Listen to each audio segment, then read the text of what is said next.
పని ఒత్తిడి, పేగుల ఆరోగ్యం వర్క్ గట్ సిరీస్లో రెండవ పార్టీ వల్ల డిస్కస్ చేద్దాం. శుభ్రమైన ఆహారం తింటున్నప్పటికీ కడుపు ఉబ్బరము, మందమైన ఆలోచన ఎప్పుడూ అలసటగా అనిపిస్తోందా?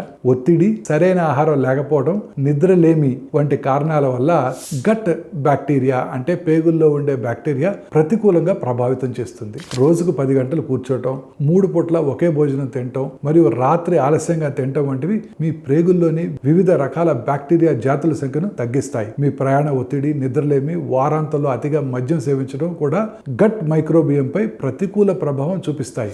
రోగనిరోధక శక్తి, మెటబాలిజము, మానసిక ఆరోగ్యాన్ని నియంత్రించే మంచి బ్యాక్టీరియాని తగ్గించి వేస్తాయి. ముఖ్యంగా మీరు శానిటైజర్స్ ని అతిగా ఉపయోగిస్తుంటే, నిరంతర ఒత్తిడిలో ఉంటే, అర్ధరాత్రి దాటి నిద్రిస్తుంటే ఏమి చేయాలంటే మీ భోజనంలో ప్రీబయాటిక్స్ అంటే ఉల్లిపాయలు, ఓట్స్, అరటిపండ్లు వంటివి జోడించండి. వారానికి వివిధ రకాల మొక్కల ఆహారాలు అంటే ప్లాంట్ బేస్డ్ ఫుడ్స్ ని మారుస్తూ ఉండండి. అత్యవసరం కాని పక్షంలో యాంటీబయాటిక్స్ వాడటాన్ని నివారించండి. మీ పేగుల్లో ఉండే మంచి బ్యాక్టీరియా, మీ గట్ మైక్రోబియం, వైవిధ్యమైన ఆహారము, ఒత్తిడి లేకుండా ఉండటము, పోషకాలు అధికంగా ఉండే ఆహారాల నుండి ప్రయోజనం పొందుతుంది. మీ దినచర్య రొటీన్ గా, గందరగోళంగా కృత్రిమ ఆహారాన్ని అందిస్తుంది. గట్ మైక్రోబియం జీర్ణక్రియకు మాత్రమే కాకుండా స్ట్రెస్ అంటే ఒత్తిడి, ప్రతిస్పందన, ఇన్ఫ్లమేషన్ అంటే వాపు మరియు మానసిక ఆరోగ్యంపై కూడా ప్రభావితం చేస్తుంది.